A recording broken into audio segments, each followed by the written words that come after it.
Christie's, and as you can see, I've been joined today by Big Phil Campion, ex-SAS. So cheers for joining us today.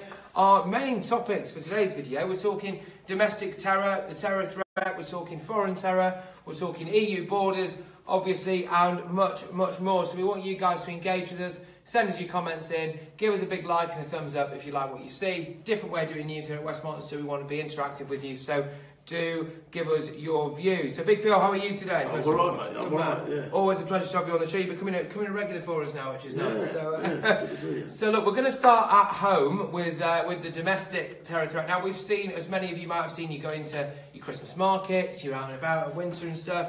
You know, there's these terror bollards everywhere, aren't there? And there's these massive armed police.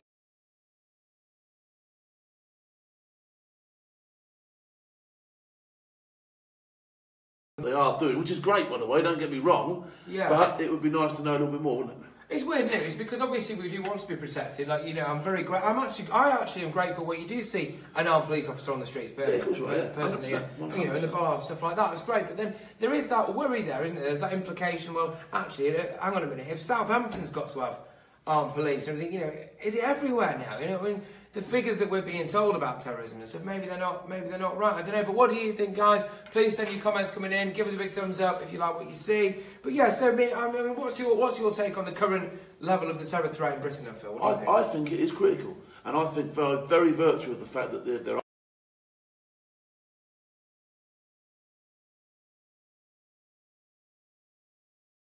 You know, like I've always repeatedly said, our security services are second to none in the world, so they do a cracking job. Yeah, excellent. So guys, please do get your comments coming in. We do want to engage with you on this. As we've seen, as we've said, then if you just joined us, we're talking the domestic terror threat, we're talking the foreign terror threat, we're talking EU borders and things like that. So yeah, staying at home now. We've got these terror bollards that are going up in Bristol, Hull, London, Manchester, Birmingham, all these places. So let us know how safe you guys feel, really, and what you think might be going on. The other thing that might be interesting to talk about is the increasing number of migrants who are trying to leave Greece with fake passports, because obviously there could be a terror threat here, because as we know, a lot of a lot of ISIS fighters and people like that do flood out of Syria and into places like Greece and Turkey and stuff like that. So if they are trying to then get into Europe with fake passports, and that's a big concern. The number's gone up by 70% in the second quarter of 2017. That's huge. That's big. That's not 1 or 2 billion. That's Mickey taking proportions, isn't it? Do you know what I mean? It really is. Absolutely. So we've seen people with counterfeit documents. There's been 1,158 cases so far this year alone of people trying to get in with fake passports. Now, how many of these people do you reckon seriously are probably slipping through the net? How tight are Europe's borders really when it comes to securing with regards to fake passport? Europe's borders are a joke. Yeah. They are 100% personified joke. It's not, you know, I make the talk like quip, it's not even funny how much of a joke it is, do you know what I mean? They are so fluid that, like I say, a blind man on a galloping horse would get through carrying pretty much what he likes, and with who he wants. Right. So it is, you know, it is a concern. And like I say, I've recently, in the last couple of years, I've taken both people and stuff through Europe that I shouldn't have, and successfully placed it wherever I want to go. Because you've actually been, I don't know if you guys saw this video that Big Phil did in the run-up to the referendum, but give us a like if you have seen it and you did like what you see. Also, share this video so far. We've already got 130 of you watching live. We want to get that number up beyond a few hundred if we can, so please do share. So basically, you did actually manage to take a boat, didn't you? Yeah, I got a rib this side. We went over, we visited the refugee camps over there, we filled our rib with people, and then we came back again. We did a lap of honour of 2 or 3 ports. We did Folkestone, we did Hastings, we dropped on the beaches. We pretty much went where we wanted when we came back. We even did a lap of honour around the customs boat, which was in the port waving and all that sort of stuff. It was an absolute joke, it really was. Yeah. And like I say, it was one more thing where you could just prove that, you know, they had money, there was a customs ship there was ribs, there was all sorts of gear going on. There must be somebody watching a radar, watching these little, I mean, we weren't hanging about, we was in this rib and we must have been cutting across those waves. So that to me would have been a straight away. If somebody had been watching it properly, they'd have gone, we'll have a look at him, out comes the boat, boom, intercepted, what's he doing? It didn't happen. It was wrong, it should have happened. And what I'm saying is, we've got the assets, we've got the know-how, we know exactly what we're doing, and I know we have because I used to do it for a living. All right, so Why are we not doing it? We're not doing it. We're not being allowed to do it. There's no money. We've got to rob Peter to pay Paul here. It's got to come from somewhere, okay? And rather than concentrating on giving money to places like India to boost their this, that, and the other, what we've been told, and all this foreign aid stuff going out, which we're going to touch upon in a minute. How about clawing some of that back and sorting out our own problems? Because that's what we need to do, you know. And all the time we're sort of like moaning and whinging that this ain't safe and this ain't safe and that. It's just falling on deaf ears to me. We've got Jimmy getting in touch. Thank you very much, Jimmy, for your comments, saying invest in our borders and more covert armed police on the ground. I mean, what do you reckon to that? I mean, obviously, we've had the head of the Border Security Union, she's called Lucy Morton. She's calling for thousands more border police and people on the border. You know, we shoot ourselves in the foot. We've got probably, in veterans alone, what, 2.5 million, of which a good proportion of those are trained in the use of weapons. A very good proportion of those are also trained in covert carry. Yeah. Why are they not armed? Why are they not, you know, like they do in Israel, once again, they retain a pistol or something like that, and so long as the police know where they are and they can account for all their bits and pieces, it's carried. And it's another friendly gun on the streets. Yeah. Because there isn't a friendly kit on the streets.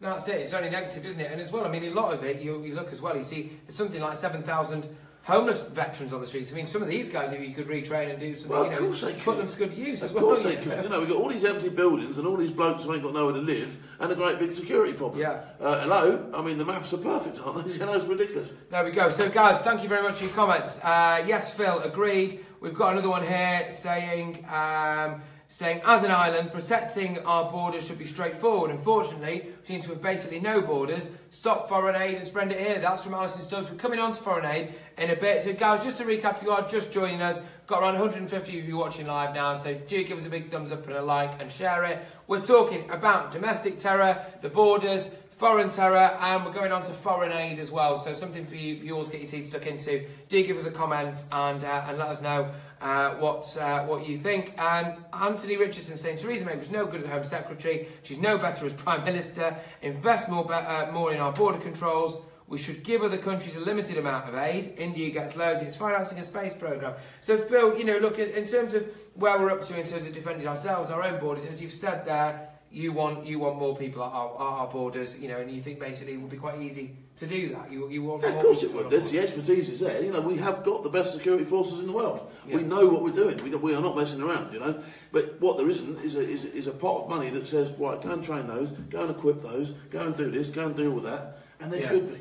And until we get that right, I mean, that is your foundation. Your security is your foundation. If you have not got a secure platform to work from, forget pumping money into Africa, forget pumping money into India and all the rest of the places where, all right, I get it, they need it, all right, but at the moment, we need it a little bit more than they do. Yeah, do you know what I mean? And I'm not saying just abandon these places, but what I'm saying is shore up your own rubbish first. Do you know what I mean? And make sure that's on par with what's expected.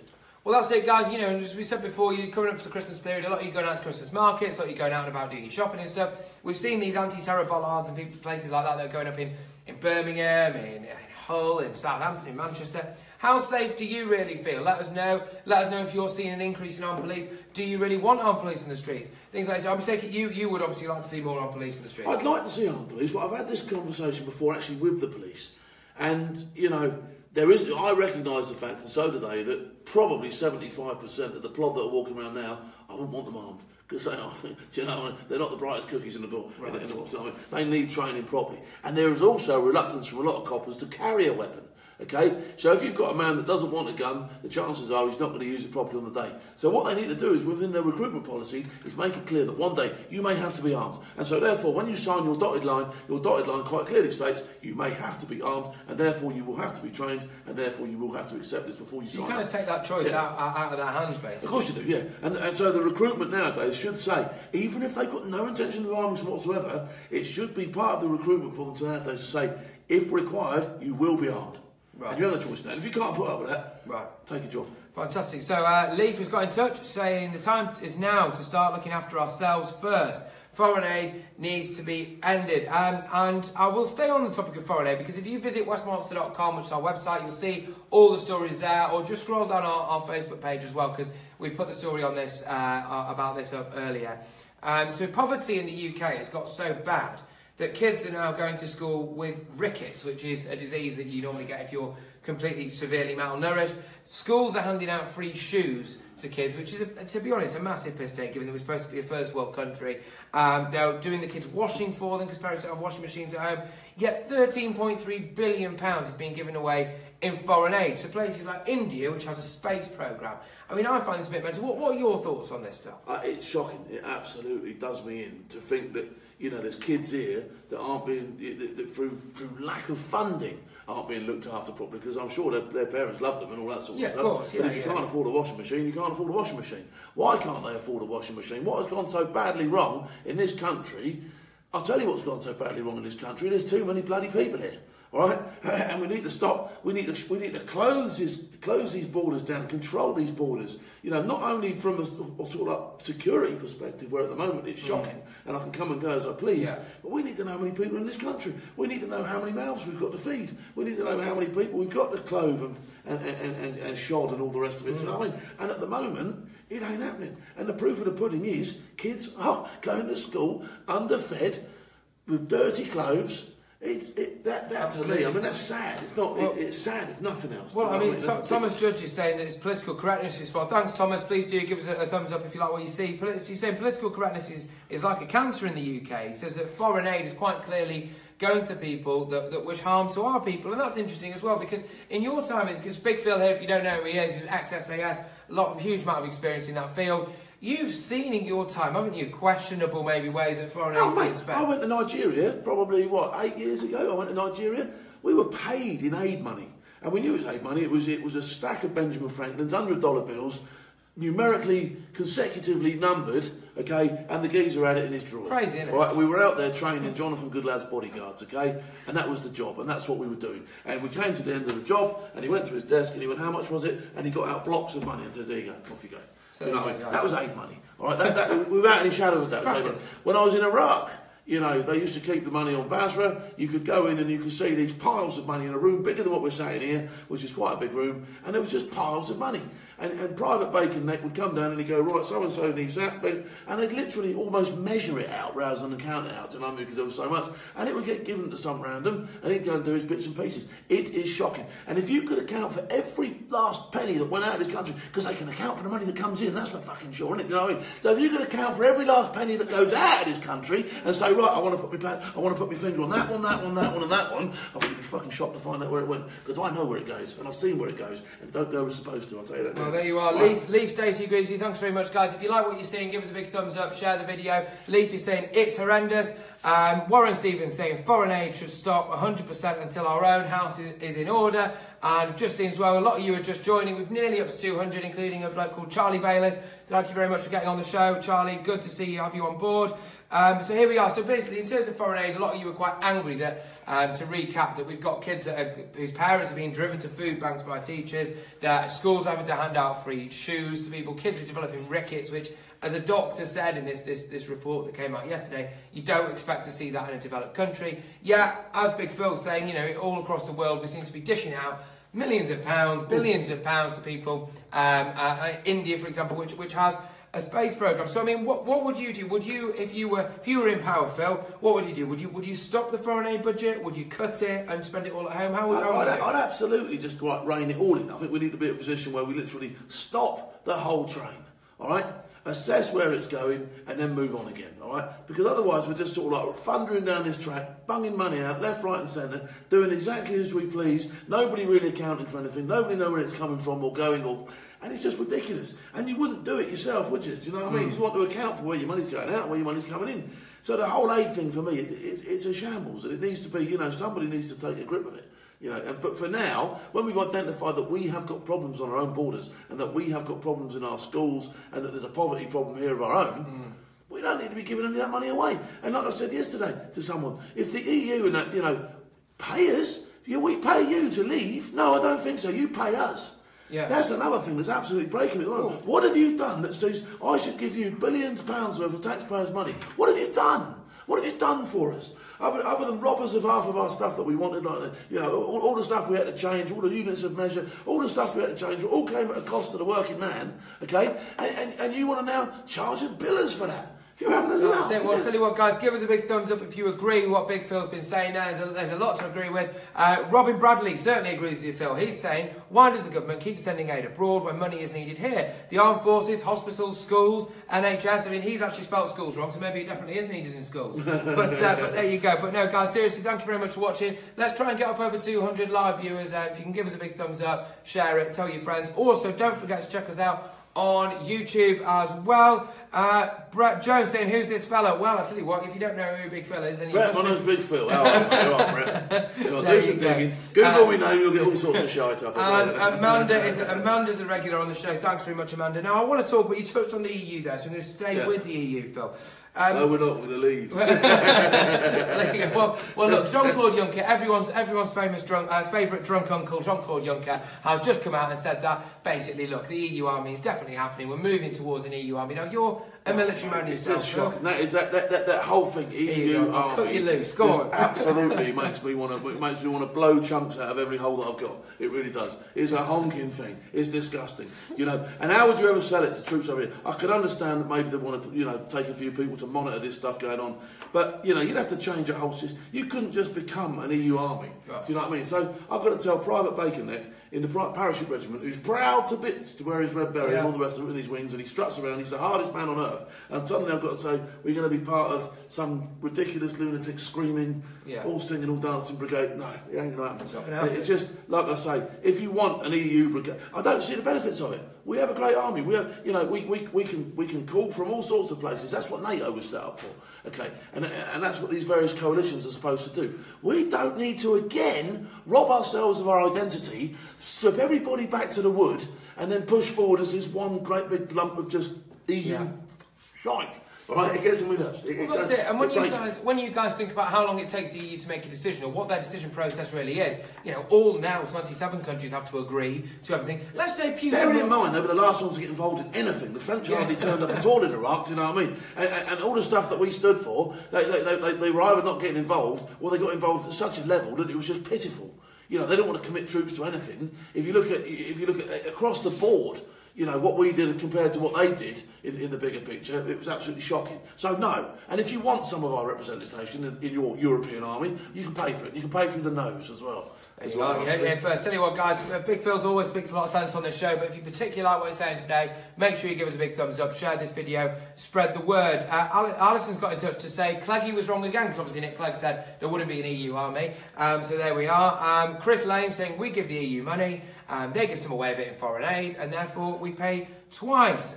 Mike Bates is saying it's okay having all these chats about our corrupt government. Basically says maybe it's time for action. So there you are. But I mean, in my opinion, when you really think about how long it takes the EU to make a decision, so let's say Putin rolls the tanks in tomorrow. Well, by the time all 27 countries have agreed to go and fight him, it's probably him. He must be laughing. He must be laughing at us. Go on, crack on with that EU army, you lunatics. I'll flatten the line. Exactly. I mean, do you think there is any need for it in terms of, obviously there are accidental threats now, We do need NATO and we do need a coalition. Right. But what we don't need is some sort of governing body or just some one mass army.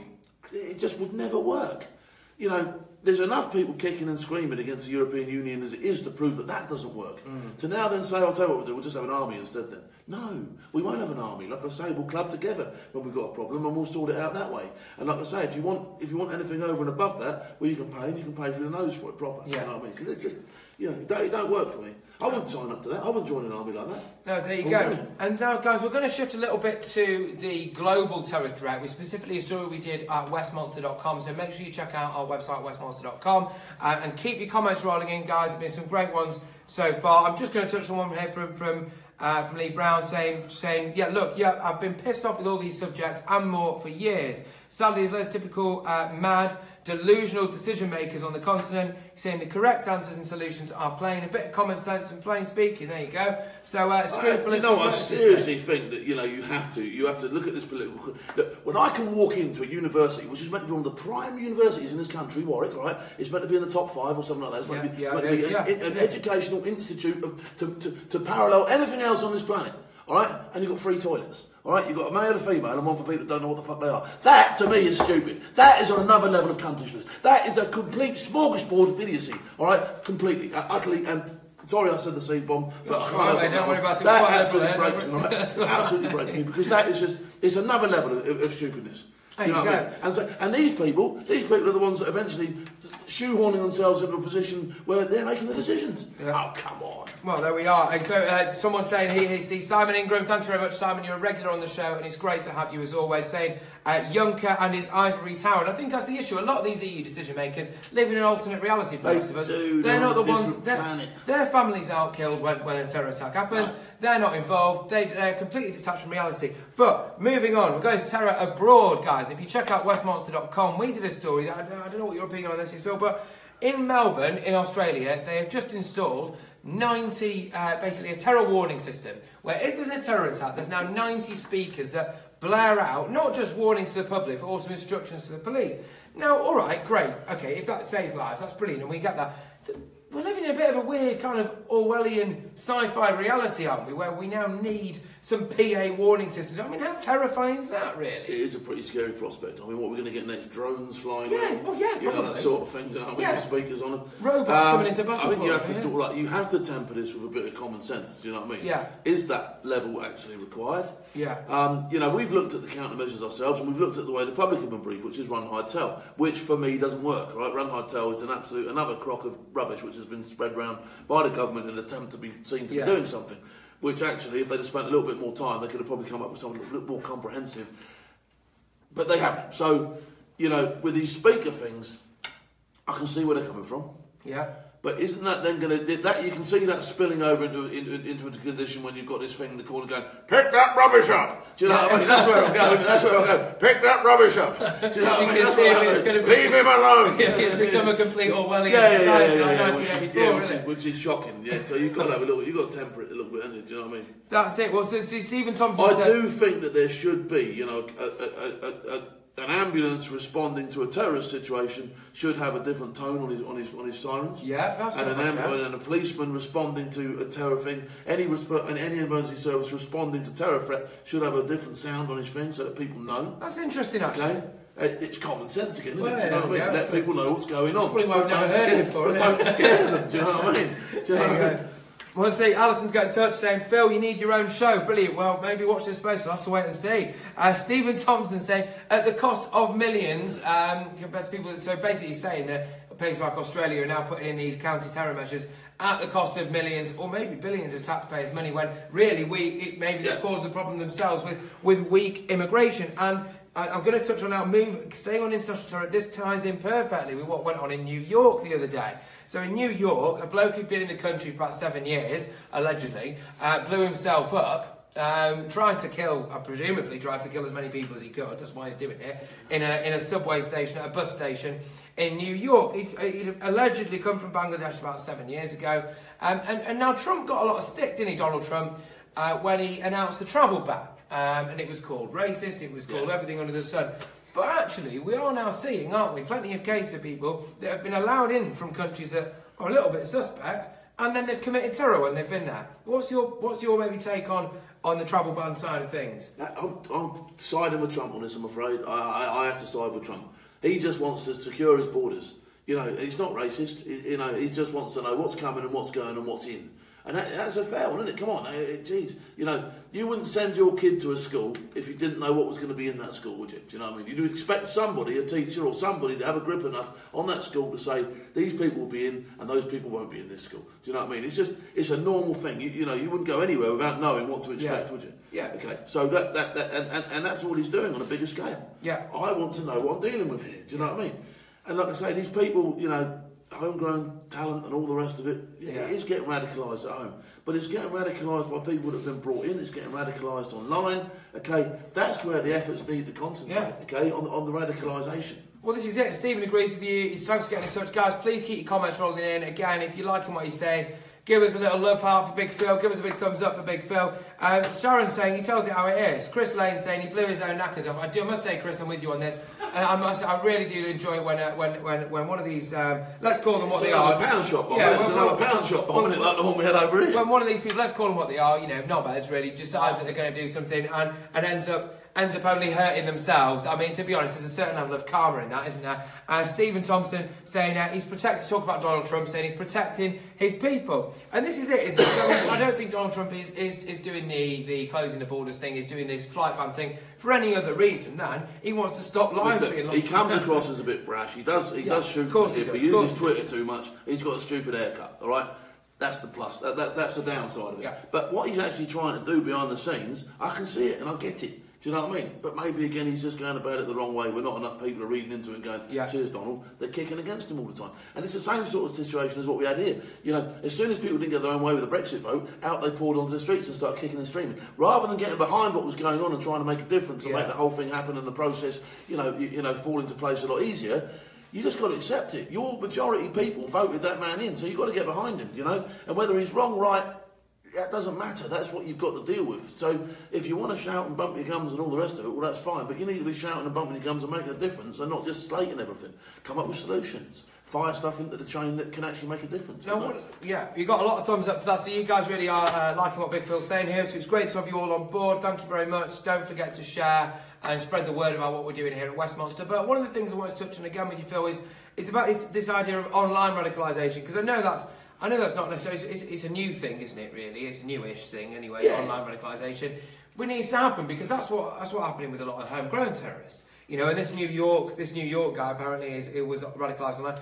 Have you got any ideas about how we can cut down on that, or what? Well, I think, you know, we've got experts in cyber terrorism and all that sort of stuff, okay, and they need to be, again, they need the shackles to be fully taken off them. You know, we understand that, you know, this isn't the first type of grooming that's been going on, right? So there's all sorts of grooming gangs over there, the paedophiles do it and all that sort of stuff, and they do manage to cut down on it. So, you know, there are ways and means of getting into people's IP addresses, etc., etc., etc.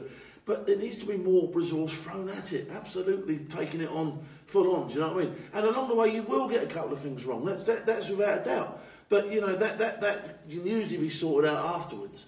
I think, you know, you need to invest some time, some people and some money in actually cutting, you know, this long term, it needs to be nipped in the bud massively. Well, you know what I mean? But short term, you should be going online. It should be any buzzwords that come up. They should be looked into thoroughly. Well, this is it, isn't it? Because now I've never had the police knock on my door because I've never typed in the words "How do I join ISIS?" or I've never looked online about how to become radicalised. I know if you do get your door kicked in one morning because it's full of police officers, armed police officers, and they wake you up. And you say, oh, it's a bit unfair. Well, actually, I'm sorry, but if you're looking at terrorist material online, you deserve to get your door kicked in my opinion. You know, I don't think you can argue with that, I'm afraid. I think, again, that's common sense, isn't it, really? I mean, I'm sorry, but if you start looking how to join ISIS online, you've got to assume that you might be a terrorist. It's the same as the bomb-making stuff and all that sort of exactly, stuff. I mean, if you repeatedly make a habit of going to these sites... I've never gone on Amazon and looked up how to buy fertiliser, a detonator and a timer. If you do, then I think you should get a knock on the door. Give us a big thumbs up if you like what you're hearing here.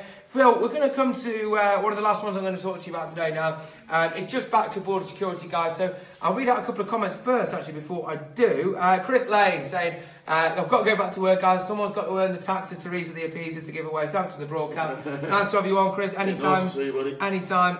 Amanda saying, talking about Trump, she's glad he's not your typical politician. And we've had Leaf saying that basically the bomb in New York was a party popper. He's saying that Trump is trying to make America great again. Big Phil should be in number 10 to make Britain great again. Do you think you'd ever run for... I'll have a go at number 10, not a problem. Yeah? But don't give me the budget because I'll just go on the lash with it. Right, okay, so we're gonna talk just finally again now about borders, about the EU borders. Now, Hungary, I don't know if you've been keeping a bit of an eye about what's been going on in Hungary, but basically, the guy there, Viktor Orban, he's running the country at the minute. His popularity rate is through the roof. It's about 61%. He's put up a border fence, which the EU have tried to take to court over. He's refused to take in various quotas for asylum seekers. Their economy's booming. Everyone's happy. They've not had a terror attack, I think, ever. You know, is he doing it right? Do you think it's the proof in the pudding. Do you know what I mean? Hang on, there's a picture building here, isn't there? You know what I mean? Yes. He's got to be doing something right, isn't he? You know what I mean? People like him, May. You know what I mean? Take note of this man. Do you know what I mean? That's it. Well, look, guys, thank you very much for joining us. It's been an absolute pleasure. Big Phil, thank you as ever. It's been an absolute pleasure to have you on the show. Guys, take care. Don't forget to give us one last like, one last thumbs up, share it, get on westmonster.com.